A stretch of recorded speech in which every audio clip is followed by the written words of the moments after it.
Hello, আসসালামু আলাইকুম। প্রতিবারের মতো এবারও চলে আসলাম জব্বারের বলি খেলায়। জব্বারের বলি খেলা মূলত একটি ঐতিহাসিক কুস্তি প্রতিযোগিতা, যেটি ১৯০৯ সালে আব্দুল জব্বার নামের এক বিখ্যাত ধনাঢ্য ব্যবসায়ী প্রথম প্রবর্তন করেন।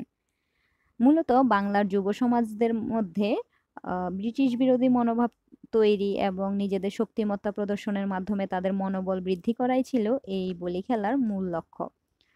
কুস্তি প্রতিযোগিতাকে চট্টগ্রামের আঞ্চলিক ভাষায় বলা হয়ে থাকে বলি খেলা। তো সেই সূত্র ধরেই প্রতি বছর বৈশাখ মাসের ১২ তারিখ এই বলি খেলার আয়োজন করা হয়ে থাকে, যেখানে সারা দেশ থেকে ১০০রও বেশি কুস্তিগীর অংশগ্রহণ করে থাকেন। এই বলি খেলার নাম মুখে নিলেই যে ব্যাপারটি সবার আগে মাথায় আসে সেটি হলো বৈশাখী মেলা। অর্থাৎ এই বলি খেলাকে কেন্দ্র করে আ ৩ দিনব্যাপী একটি বৈশাখী মেলার আয়োজন করা হয়ে থাকে এবং পুরো চট্টগ্রাম এবং বৃহত্তর চট্টগ্রামে এই মেলাটি হচ্ছে সবচেয়ে বড় বৈশাখী মেলা। অর্থাৎ এই মেলাটির এমন খ্যাতি যে পুরো বৃহত্তর চট্টগ্রামের আ বিভিন্ন জায়গা থেকে মানুষ আসেন এই মেলা দেখতে বা এই মেলা থেকে জিনিস কিনতে। এখন এই মেলায় কি পাওয়া যায়? এইটা যদি প্রশ্ন করেন তাহলে আগে আপনাকে প্রশ্ন করতে হবে কি পাওয়া যায় না এখানে? অর্থাৎ এই মেলায় মাটির তৈরি জিনিসপত্র, কাঠের তৈরি জিনিসপত্র, বাঁশ ও বেতের তৈরি জিনিসপত্র, মাদুর, হাতা, খুন্তি, ঝাড়ু, আ উম সবকিছু রয়েছে। অ্যালুমিনিয়াম, থেকে তৈরি লোহার তৈরি জিনিসপত্র থেকে শুরু করে সবকিছু রয়েছে। এবং এই মেলায় বলা হয়ে থাকে এই মেলা থেকে ঝাড়ু কেনার জন্য অনেক দূর-দূরান্ত থেকে মানুষ আসে। এই যে দেখতে পাচ্ছেন এখানে ঝাড়ু, মোড়া এগুলো সব রয়েছে। প্লাস্টিকের জিনিসপত্র তো আছেই, এটা সকল মেলায় থাকে।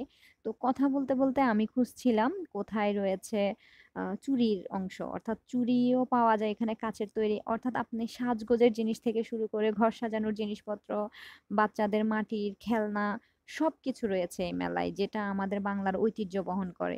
এই যে চুড়ির সেকশনটা যদি আমি দেখাই, এটা আসলে কতটুকু বড় এটা বলে শেষ করা যাবে না। শুধু এই অংশ নয়, এই অংশ ছাড়াও আরো বিভিন্ন অংশে ছোট, ছোট করে আম আ চুড়ির দোকান রয়েছে। তো এটাই হচ্ছে সেই ঐতিহাসিক লাল দিঘির ময়দান, যেখানে মূল কুস্তি খেলাটা আয়োজন করা হয়ে থাকে। ওই যে দেখছেন মানুষ কুস্তি খেলা উপভোগ করছে, গাছের উপর দাঁড়িয়ে কেউ, কেউ ভিডিও করছে। তারপরে অনেকগুলো ভবনের ছাদে দাঁড়িয়ে উপভোগ করছে। আসলে তখন ফাইনাল খেলা চলছিল। আজকে ফাইনালে প্রায় ১১ মিনিট ধরে ফাইনালটা চলছিল, যেখানে একজন আরেকজনকে হারাতে পারছিল না, এরকম একটা অবস্থা। শেষমেশ কুমিল্লার একজন কুস্তিগির জয়লাভ করেন। তো এটাই হচ্ছে বাঁশির অংশ। এখানে আমরা একটা বাঁশিওয়ালার বাঁশি শুনবো।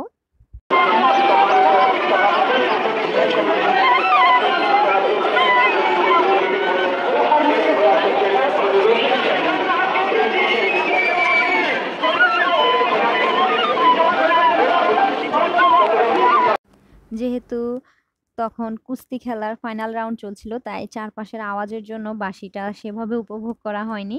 তো এখানে রয়েছে পুরো মাটির সেকশন। এই সেকশনে মাটির তৈরি জিনিসপত্রের একটা রাজ্য রয়েছে। এটা পুরো অনেকটুকু অঞ্চল জুড়ে, অর্থাৎ এটা তো অনেকটুকু রাস্তা জুড়েই এই মেলাটা হয়। তো অনেকটুকু অংশে এই মাটির তৈরি জিনিসপত্র রয়েছে। এখানে বিভিন্ন ধরনের মাটির তৈরি জিনিসপত্র রয়েছে। আমি পুরো ভিডিওতে যতটুকু দেখিয়েছি তা পুরো মাটির তৈরি জিনিসপত্রের যে অংশটা রয়েছে তার ১/৩ বলা যেতে পারে। অর্থাৎ এখানে মানে নেই এমন কিছু নেই। ফুলদানি থেকে শুরু করে একেবারে মাটির ফিল্টার, তারপর মাটির তৈরি বিভিন্ন মূর্তি, তারপরে হচ্ছে এই যে মাটির তৈরি প্রদীপ দেখতে পাচ্ছেন। মানে ব্যাঙ থেকে শুরু করে থালা, বাসন কিচ্ছুর অভাব নেই এখানে। সবকিছু রয়েছে এই অংশটাতে। মাটির তৈরি মটকাও রয়েছে, যে ফুল টব থেকে শুরু করে সব রয়েছে। তারপর মাটির তৈরি জিনিসপত্রের কথা যদি রেখেই দেই, এরপরে কাঠের তৈরি জিনিসপত্র কিন্তু এই মেলায় পাওয়া যায়। আমি যদিও পুরো অংশ ভিডিওতে তুলতে পারিনি, ছোট্ট একটা ক্লিপ নিয়েছি, যেটা এই যে দেখা যাচ্ছে এখানে ফার্নিচার। এই যে অনেকে ফার্নিচার কিনে বাসায়ও নিয়ে যাচ্ছেন। তো এই সেক্টরটা আসলে পুরা ঘোরাই হয়নি আমার। পা ব্যথা করছিল এমন একটা অবস্থা। তো এই দিকটাতে রয়েছে দা, বটি এবং অ্যালুমিনিয়াম এবং লোহার তৈরি জিনিসপত্র রয়েছে।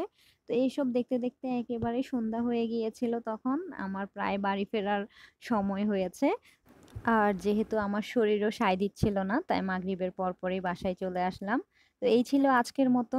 কেমন লাগলো এবারের বৈশাখী মেলা এবং জব্বারের বলি খেলার ১১৫তম আসরের এই ব্লগ জানাতে ভুলবেন না। আর সবাইকে অসংখ্য ধন্যবাদ এতক্ষণ আমার সাথে থাকার জন্য।